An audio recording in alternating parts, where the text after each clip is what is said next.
Admiral Jessica Iron Hand McKnight stood motionless before the United Earth Defense Council, her weathered features illuminated by the massive holographic display dominating the chamber.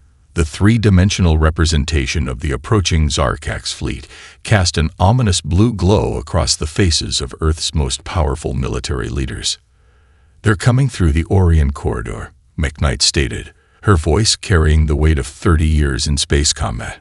She gestured, and her neural implant manipulated the display, highlighting the alien fleet's trajectory. 87 capital ships, over 200 support vessels. The largest Zarkax formation ever recorded. General Harris, his cybernetic eye whirring as it analyzed the data, leaned forward. "They're not even trying to hide their approach. Arrogant bastards." "Arrogant, yes," McKnight agreed, but not without reason. Another gesture brought up detailed scans of Zarkax technology. "Their quantum drives are 3 generations ahead of our publicly known capabilities. Their computational systems can process combat solutions faster than human neural response times. And their energy shields." She paused, letting the implications sink in. "We've never publicly demonstrated weapons that could breach them." The emphasis on "publicly" wasn't lost on anyone in the room. Councilwoman Rivera shifted in her seat, her expression carefully neutral. "You have a plan, Admiral." McKnight's smile was razor-thin. "Operation Labyrinth is already in motion. Captain Sullivan and the U.S. Chimera are in position.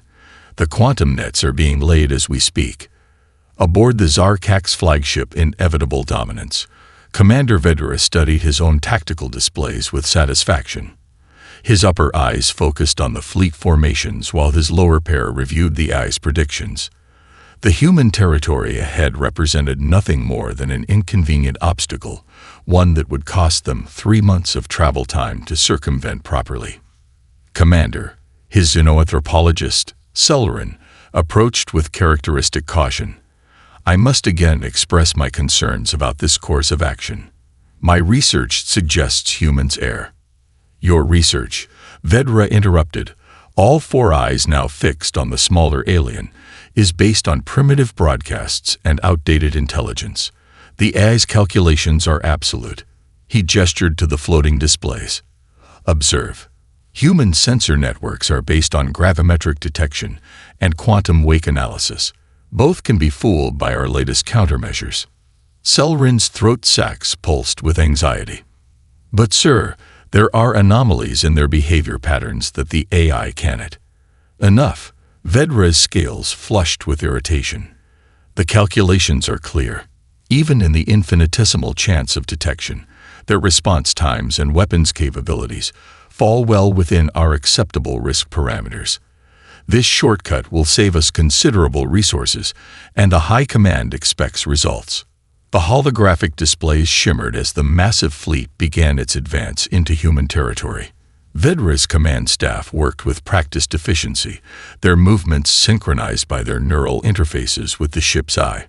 The probability of success glowed reassuringly, 99.9%. Back on Earth, McKnight watched a similar display, but her expression held something Vedra's never would: anticipation. She turned to her assembled staff, each hand-picked for what would follow. "They see what they expect to see," she said, pacing before them. "Outdated sensors, primitive weapons, predictable responses. They've run their calculations and simulations, and they're confident in their superiority." She stopped, her cybernetic hand clenching. "That's exactly what we need them to think." Lieutenant Commander Thompson's fingers danced across his quantum interface. "The spiderweb is ready, Admiral. The moment they cross the Orion boundary, we'll have them." "Very good." McKnight turned back to the display, watching the approaching fleet. "Humanity's about to teach them the most expensive lesson they've ever learned. Never mistake patience for weakness, and never, ever assume you've seen all our cards." The Zarkax fleet crossed the boundary into human space, their superior technology masking their presence from what they believed were primitive sensors. They didn't detect the quantum filaments already weaving around them, didn't notice the subtle distortions in spacetime that would soon become their undoing. The trap was set. The game was in motion, and humanity's cards were about to hit the table. Captain Emily Ghost Sullivan stood on the bridge of the U.S. Chimera, her silhouette barely visible against the backdrop of stars. The experimental vessel's quantum dampening systems made it nearly invisible, not just to sensors, but to the naked eye. Even the bridge windows adapted, becoming selectively transparent to allow the crew to see out while maintaining the ship's near-perfect camouflage. "Contact in 5, her XO," Commander Rachel Torres announced. The bridge crew worked in practiced silence, their movements precise and deliberate. This wasn't their first dance with death, but it might be their most important. Sullivan's neural link hummed with incoming data. The Zarkak's fleet was massive, far larger up close than the briefings had suggested. Their ships gleamed with an alien beauty, all curved lines and impossible angles that seemed to bend the light around them. Under different circumstances, she might have admired their engineering. "They're following the exact course Admiral McKnight predicted," Torres whispered, almost reverently. Arrogant bastards didn't even bother with evasive patterns. Sullivan allowed herself a small smile. Pride comes before the fall. She straightened her uniform. "Begin transmission on all standard frequencies. Let's give them their warning." Aboard the inevitable Dominance, Vedra's sensor officer suddenly stiffened. "Commander, human transmission detected, bearing 03 Mark 7. "Impossible," Vedra snapped, all four eyes narrowing. "Our stealth systems err. You have entered human territory. Please state your intentions." The message was clear, calm, and carried an undertone that made Vedra's scales ripple with unease. A human face appeared on his command display. Female, with sharp features and eyes that seemed to look straight through him. "Tactical analysis," he barked. The AI complied instantly, flooding his neural feed with data about the lone human vessel that had somehow detected them. The specifications were disappointing. A medium-class cruiser, barely armed by Zarkak standards. Its energy signature suggested outdated fusion drives and primitive shield technology. Celerin, the xenoanthropologist, approached again. "Sir, the fact that they detected us at all suggests." "A lucky accident," Vedra interrupted. "Nothing more." He composed himself, preparing to enact the prepared deception. "Send our response." Back on the Chimera, Sullivan watched the alien transmission with practiced neutrality. The Zarkak's commander spun an elaborate tale about a diplomatic mission to the Arcturus colonies, claiming their course through human space was an unfortunate necessity due to recent stellar phenomena in their preferred routes. "He's good," Torres commented. "Almost sounds believable." The best lies always do. Sullivan's Neuralink pulsed as she transmitted encrypted data back to Fleet Command. Status of the quantum net. 93% coverage, her quantum systems officer, Lieutenant Sarah Hayes, reported. The Zarkak ships are already leaving traces in the Matrix. They have no idea they're riding their own trap. Sullivan nodded. "Keep monitoring. The moment they try to adjust course away from our suggested route, initiate Protocol Omega." Vedra was pleased. The humans had accepted their explanation with what he interpreted as characteristic gullibility. The single vessel now escorted them, maintaining a respectful distance that his tactical AI had assured him posed no threat. "Sir," his navigation officer called out, "I'm detecting minor fluctuations in our quantum wake patterns. Should we adjust course to compensate?" Vedra dismissed the concern with a gesture. "Normal space-time distortions. Maintain course." He settled back in his command chair, satisfied. In 3 days, they would clear human territory, and this minor inconvenience would be forgotten. On the Chimera's bridge, Sullivan received confirmation that the last quantum filaments were in place. Like a spider weaving an invisible web, humanity had prepared a trap that defied conventional physics. She transmitted a final coded message to Admiral McKnight. "The fish is in the net. Beginning Phase 2. The response was immediate. "Acknowledged, Ghost. Let them think they're choosing their path. Operation Labyrinth is proceeding exactly as planned. Sullivan watched the massive alien fleet continue on its predetermined course, their superior technology blind to the quantum manipulations surrounding them. Sometimes, she murmured, the most dangerous trap is the one you don't even know to look for. Lieutenant Commander Jack Numbers Thompson hunched over his quantum interface station aboard the U.S. Prometheus, his cybernetic eyes processing data streams that would overwhelm unaugmented human vision. The spiderweb system's displays painted a complex tapestry of intersecting quantum fields, each strand precisely placed to guide their unwitting prey. "Sir," his assistant, Lieutenant Chen, called out. The Zarkak's flagship just registered its third navigational correction in the past hour. They're starting to notice. Thompson allowed himself a grim smile. But they're not seeing the pattern yet. That's the beauty of it.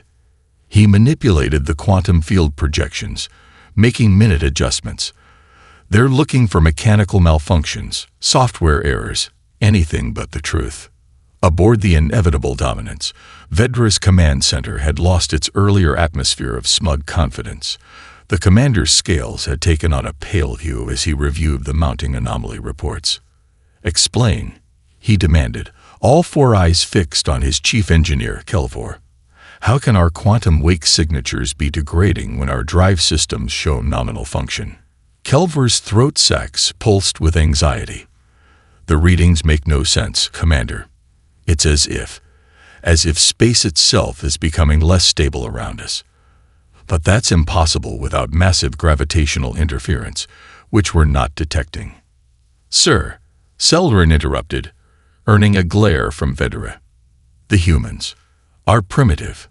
Vedra snapped, but his voice carried a new edge of uncertainty. "Their single escort vessel hasn't changed position in 12 hours. They cannot be responsible for these anomalies."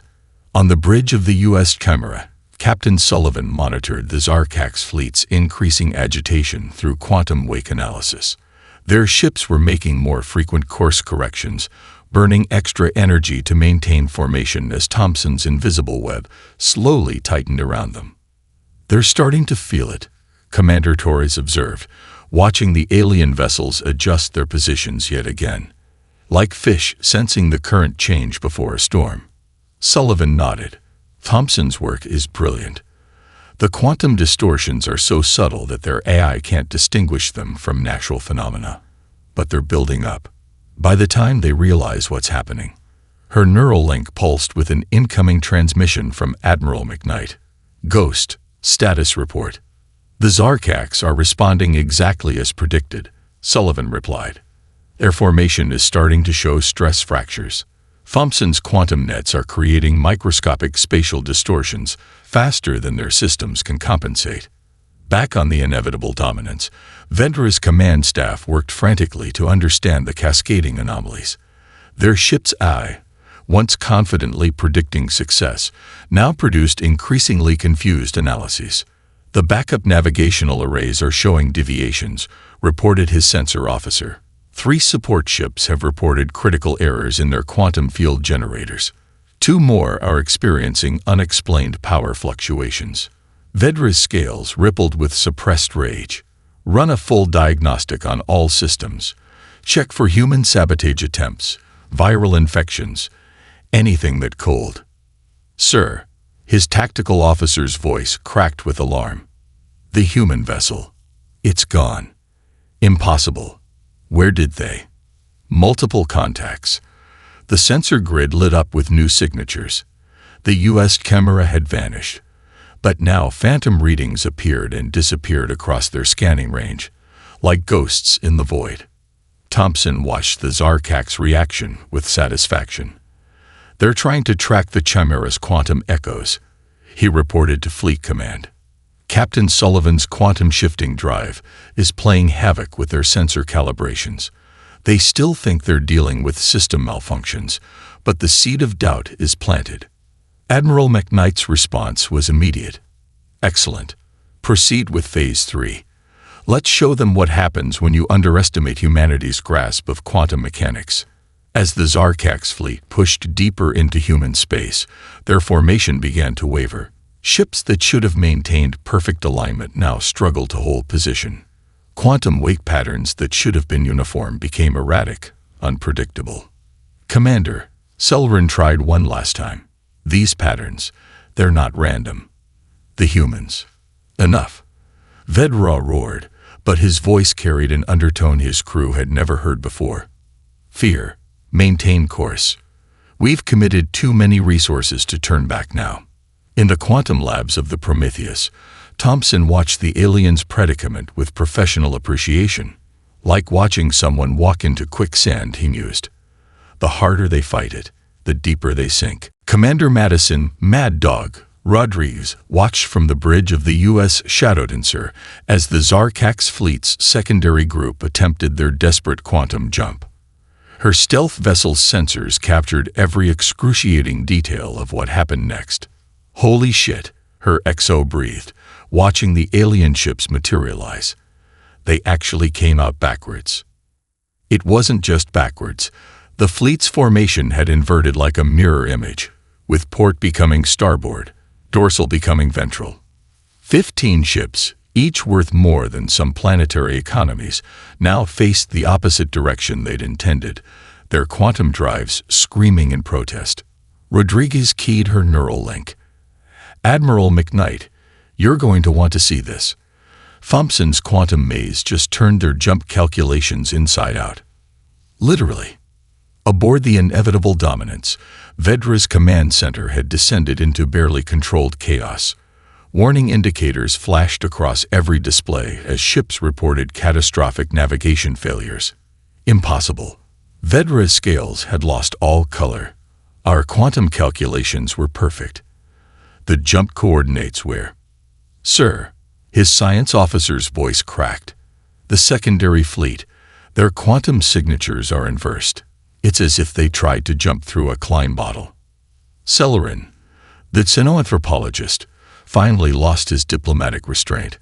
Commander, we must accept the possibility that the humans have weaponized quantum geometry itself. My research suggested they think differently then. Silence. Vedra roared, but his command carried desperation rather than authority. All ships, Emergency Protocol 793. Realign quantum drives and prepare for. The space around his fleet suddenly bloomed with new signatures. Where there had been empty void, dozens of human vessels now decloaked, their positions forming a perfect geometric pattern that corresponded to the quantum distortions they'd been experiencing. On the bridge of the U.S. Artemis, Admiral McKnight allowed herself a grim smile. All ships, execute Operation Labyrinth's final phase. Show them what they've really jumped into. Thompson's voice came through the command network. Quantum maze fully formed, Admiral. They're trapped in a closed temporal loop. Every attempt to quantum jump will only tangle them further in the geometry. The Zarkax fleet's vaunted formation began to break apart. Ships trying to execute emergency maneuvers found their quantum drives fighting against space itself. Some vessels spun sickeningly as their artificial gravity failed. Others reported their internal geometry twisting in ways that defied physics. Their AI systems are experiencing cascade failures, Rodriguez reported from the Shadowdancer. They've lost predictive capability. They literally cannot compute what we've done to space-time around them. Vedra watched in horror as his fleet's tactical display dissolved into chaos. Ships that should have been in perfect formation now occupied impossible positions relative to each other. Distance and direction had become fluid concepts in this twisted pocket of space. Sir, his tactical officer reported, voice shaking, we're detecting human quantum signatures throughout the fleet. They're everywhere. The void between our ships, it's not void anymore. It's a maze, Selrin finished, his scientific curiosity somehow surviving his terror. They've turned space itself into a labyrinth. Every move we make only entangles us further in their quantum web. McKnight's voice cut across all frequencies, broadcasting to the entire trapped fleet. Zarkax Command, this is Admiral Jessica McKnight of the Earth Defense Force.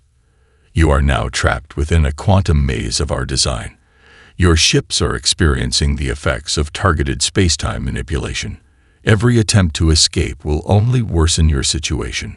She paused, letting the reality of their situation sink in. "You thought you were dealing with primitives who wouldn't notice your passage through our space. Instead, you've walked into a trap 3 years in the making. Your next decisions will determine whether your fleet survives this encounter." Vedra stared at the tactical display, watching his perfect formation dissolve into quantum chaos. The AI's probability calculations, once so reassuring at 99.9%, now displayed a single devastating message. Error. Parameters exceed logical bounds. Human capabilities vastly exceed data estimates. Reef comne indeed ac2. Immediate surrender. For the first time in his military career, Vedra faced an enemy that had not just outmaneuvered him, but had fundamentally changed the rules of space itself. The trap wasn't just sprung, it had swallowed them whole. Dr. Alexander "Zero Point" Cooper stood in the U.S. Event Horizon's quantum engineering bay, surrounded by holographic representations of space-time distortions. The massive quantum manifold engine thrummed beneath his feet, its impossible geometries hidden behind containment fields that glowed with an otherworldly light. "Beautiful, isn't it?" he mused to his chief engineer, Commander Sarah Wells. The Zarkax built their empire on predictable quantum mechanics. But he gestured at the swirling patterns of bent space-time. "We learned to dance with chaos itself." The Event Horizon's revelation had been perfectly timed. As the massive ship decloaked at the heart of the quantum maze, its very presence rewrote the local laws of physics. The vessel wasn't just a ship, it was a mobile nexus of controlled quantum impossibility. Aboard the inevitable dominance, Vedra watched in growing horror as his sensors tried to make sense of the human vessel. "This cannot be," he whispered, all 4 eyes fixed on readings that defied Zarkax science. "Their hull, it exists in multiple quantum states simultaneously." "Sir," his science officer reported, voice trembling, "the human vessel is generating quantum fields that shouldn't be possible. They're not just manipulating space-time, they're rewriting its local properties." Through the quantum communication network, Cooper's voice reached every ship in the trapped Zarkax fleet. "Fascinating, isn't it? You thought you understood quantum mechanics because you could predict it. But we humans..." A chuckle. "We embraced its inherent uncertainty. Your AI can't predict our technology because it operates on principles your science considers impossible." The Event Horizon's quantum manifold engine pulsed, sending ripples through space-time that made the Zarkax ships shudder. Their perfect formations twisted further, ships finding themselves in geometric relationships that violated Euclidean space. "What you're experiencing," Cooper continued, his voice carrying the passion of a teacher, "is the difference between understanding quantum mechanics and truly mastering it. Your ships are trapped in a region where multiple quantum states exist simultaneously, a space where probability itself becomes malleable." On the Artemis, Admiral McKnight watched the sensor feeds with satisfaction. "Dr. Cooper, demonstrate for our guests exactly what the Event Horizon can do." "With pleasure, Admiral." Cooper's fingers danced across his quantum interface. "Commander Wells, initiate the Schrödinger protocol." The Event Horizon's hull began to shimmer, its structure seeming to exist in multiple places at once. Around it, space itself began to fold in ways that made Vedra's tactical officers retch as their neural interfaces tried to process the impossible geometries. "Remarkable," Selrin breathed, his scientific curiosity temporarily overwhelming his fear. They'd weaponized quantum uncertainty itself. Their ship isn't just traveling through space-time, it's actively negotiating with it. Vedra watched helplessly as his fleet's superior technology was rendered meaningless. Ships that tried to power through the quantum distortions found their energy redirected through probability loops. Weapons that managed to fire saw their beams curve through impossible angles, missing targets that existed in multiple states at once. Your entire civilization is built on the assumption that quantum mechanics should be predictable, Cooper explained, his voice almost gentle. We humans took a different approach. We learned to thrive in uncertainty, to turn quantum probability itself into our greatest weapon. The event horizon pulsed again, and suddenly half the Zarkak's fleet found itself experiencing time at a different rate than the other half. Quantum chronology itself had become a weapon in human hands. "Sir," Vedra's tactical officer reported, his voice cracking, "we're detecting similar quantum signatures throughout human space. The event horizon isn't unique. They have an entire fleet of these vessels." McKnight's voice cut through the chaos. "Did you really think we showed you all our cards? That humanity survived and thrived in this galaxy by being predictable?" She paused, letting the revelation sink in. "The event horizon isn't our secret weapon. It's just the first one we chose to show you." As if to emphasize her point, more human ships began to decloak, each one bending reality in its own unique way. The Zarkak's fleet, once so proud and certain, now floated helpless in a sea of quantum impossibility, trapped by laws of physics they had never imagined could be broken. Vedra stared at his useless tactical displays, finally understanding the true cost of his arrogance. They hadn't just underestimated human technology, they had fundamentally misunderstood humanity's relationship with reality itself. Admiral Jessica McKnight stood on the bridge of the U.S. Artemis, her cybernetic hand resting on the tactical display. The holographic representation showed the Zarkak's fleet trapped in their quantum prison, their ships twisted into configurations that would give a geometry professor nightmares. "Open a channel to all Zarkak's vessels," she ordered, her voice carrying the weight of command. "Let's give them their options."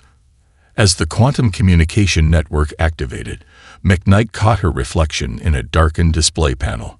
The scars from the Battle of Proxima, both physical and cybernetic, served as constant reminders of humanity's last impossible victory. The Zarkaks weren't the first to underestimate Earth, and they wouldn't be the last. "Zarkak's command," she began, her words translating perfectly across alien frequencies. "Your fleet is currently experiencing what we call a quantum lockdown. Every attempt to escape has only entangled you further in our maze. But unlike you, we don't believe in unavoidable outcomes."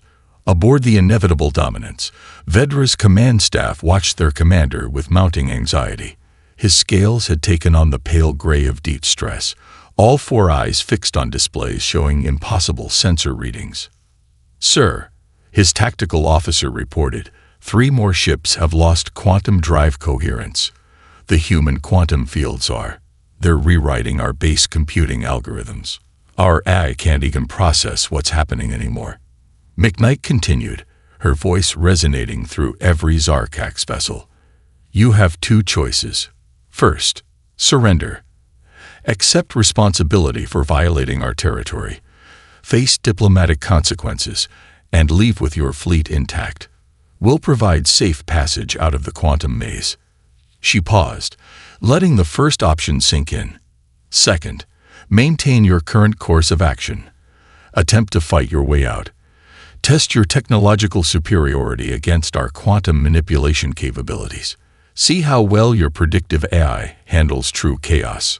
"Sir," Selrin pleaded with Vedra, "the humans are offering us a way out. Our research never suggested they possessed this level of quantum manipulation. We need to." "Silence." Vedra's voice cracked with strain. "The High Command will never accept surrender to primitives." On the Artemis, Lieutenant Commander Thompson's voice came through McKnight's neural link. "Admiral, the Zarkak ships are attempting to establish a combat formation. Well, as much of one as they can manage in the quantum maze. Their power signatures are building." McKnight nodded, unsurprised. "Pride comes before the fall," she murmured, then addressed the Zarkaks again. "Commander Vedra, consider carefully. Your ships are already compromised. Your AI systems are failing. Your quantum drives are losing coherence. The next phase of our defense will not be as gentle as this demonstration." Vedra's response crackled across the command channel. We are the Zarkax. We do not surrender to lesser species. Your quantum tricks cannot hold us forever." In the Event Horizon's quantum engineering bay, Dr. Cooper shook his head. They still don't understand. They think this is about technology, about who has the bigger guns. They haven't grasped that we've changed the rules of reality itself. McKnight's expression hardened. "Very well, Commander Vedera. Remember, we gave you a choice." She switched to the human fleet channel. "All ships, prepare for Phase 7. They want to see what humanity is truly capable of. Let's show them." Captain Sullivan's voice came through. "Admiral, the Chimera is in position, ready to initiate quantum cascade on your order." Commander Rodriguez, status of the Shadowdancer. "Quantum disruptors primed, Admiral. They won't know what hit them." Vedera barked orders to his fleet, his voice carrying desperate bravado. "All ships, full power to quantum drives. Overload if necessary. We will break free of their primitive trap and show them the true might of the Zarkax." His crew complied, even as their sensors screamed warnings about quantum field instabilities. Ship after ship began pushing their drives beyond safety limits, their superior technology straining against the laws of physics themselves. McKnight watched the power signatures build with grim satisfaction. Just as predicted, she transmitted to her fleet. "They're about to learn the hard way. Sometimes the deadliest trap isn't the one that holds you tight. It's the one that lets you destroy yourself." The quantum maze trembled as the Zarkax fleet made their choice, sealing their fate with the very pride that had led them into human territory. Commander Ryan Chaos, Walker's quantum disruption team aboard the U.S. Nemesis, watched their displays with professional fascination as the Zarkax fleet began their desperate gambit. The aliens' quantum drives screamed into overload, their superior technology pushing against the fabric of space-time itself. "They're actually doing it," Lieutenant Park whispered, monitoring the power signatures. "They're trying to brute force their way through a quantum maze." Walker's cybernetic eyes tracked the cascading data streams.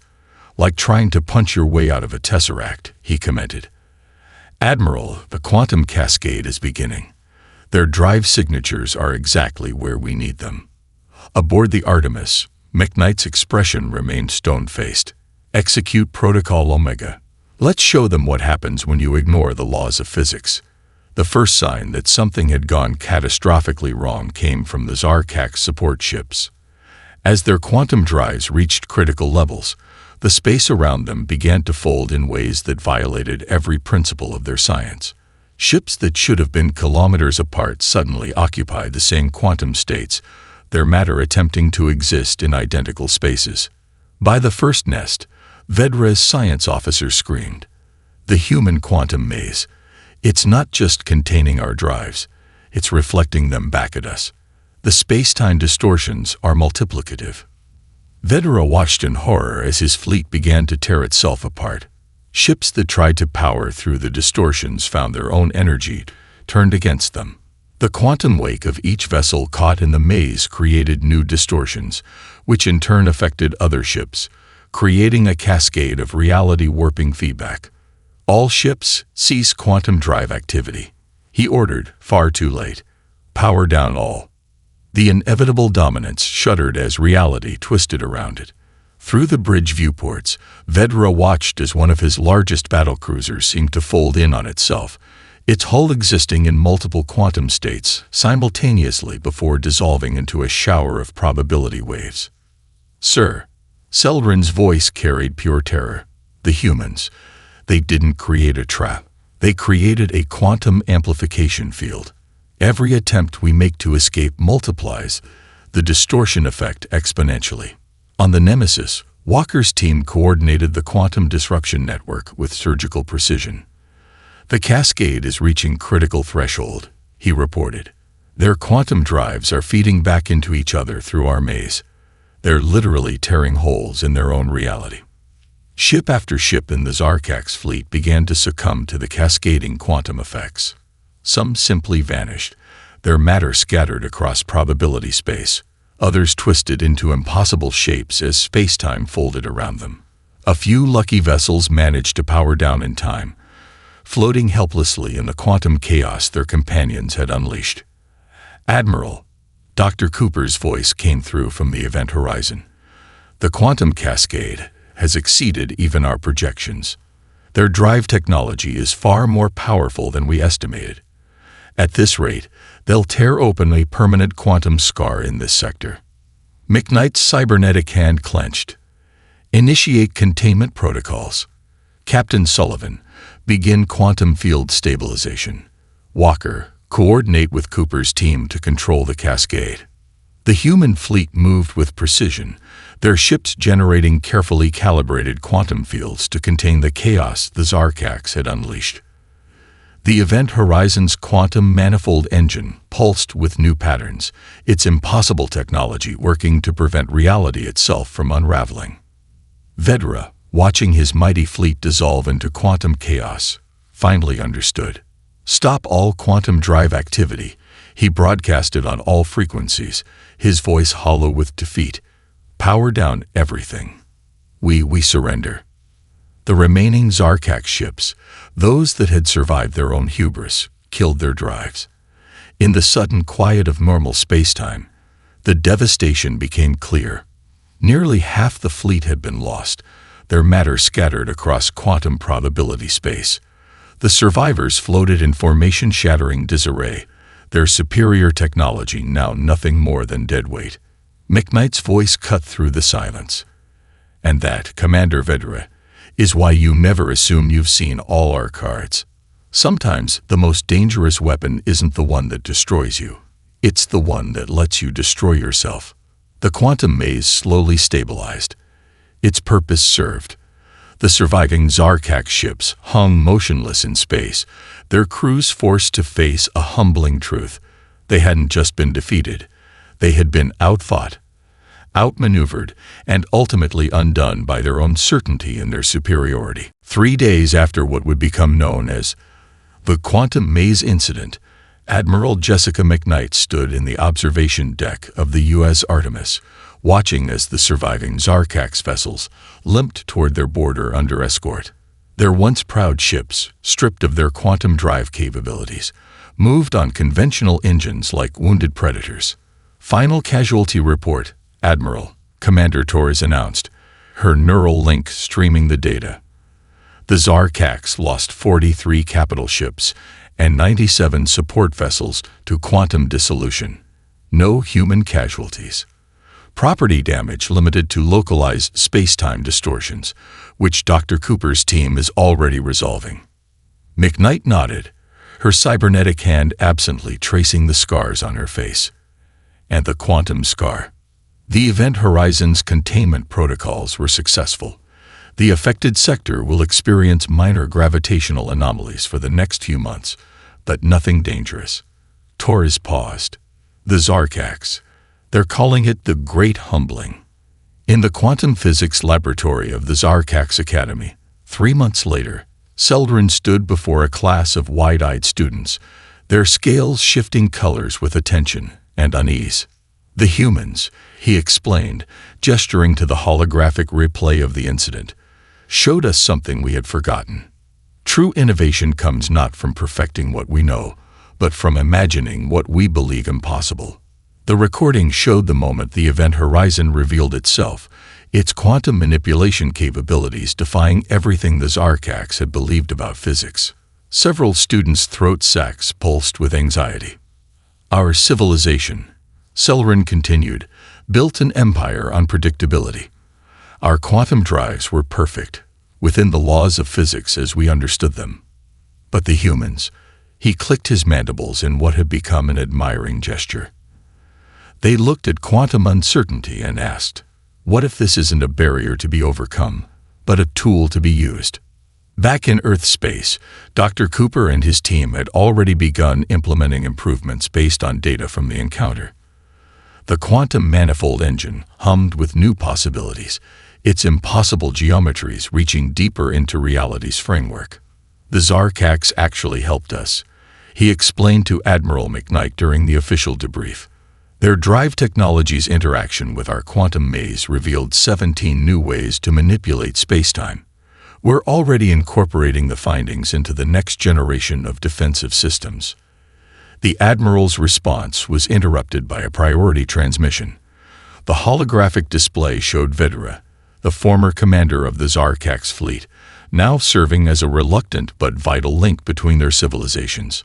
"Admiral McKnight," he began, his once proud voice now carrying hard-earned humility. "The High Command has officially designated human space as the Quantum Corridor. All Zarkax vessels are under orders to add 6 months to their journey times rather than risk crossing your territory." McKnight allowed herself a small smile. "A wise decision, Commander. Though you should know we've already improved our quantum manipulation capabilities since our last encounter." Vedra's scales rippled with unease. You're not still angry about the incursion." "Angry?" McKnight shook her head. "Commander, if you hadn't tried to sneak through our space, we'd have had to wait for someone else to test our quantum maze. You did us a favor. The data we collected was invaluable." The implications of her words hit Vedra like a physical blow. They hadn't just been defeated, they had been used as unwitting test subjects for human quantum warfare development. In the decades that followed, the quantum maze incident became required study at every major military academy in known space. The Zarkax's official report, now archived in the Galactic Library, ended with a warning that would echo through generations. Never assume technological superiority equals tactical advantage. The humans do not think as we do. They do not fight as we do. Where we see immutable laws, they see possibilities. Where we seek to perfect the known, they dream of the impossible. And most dangerously of all, they have the will and the ability to make those dreams real. Admiral McKnight's final note in the Earth Defense Force records was similarly succinct. "The greatest defense isn't superior firepower or advanced technology. It's making your enemies defeat themselves while teaching them a lesson they'll never forget."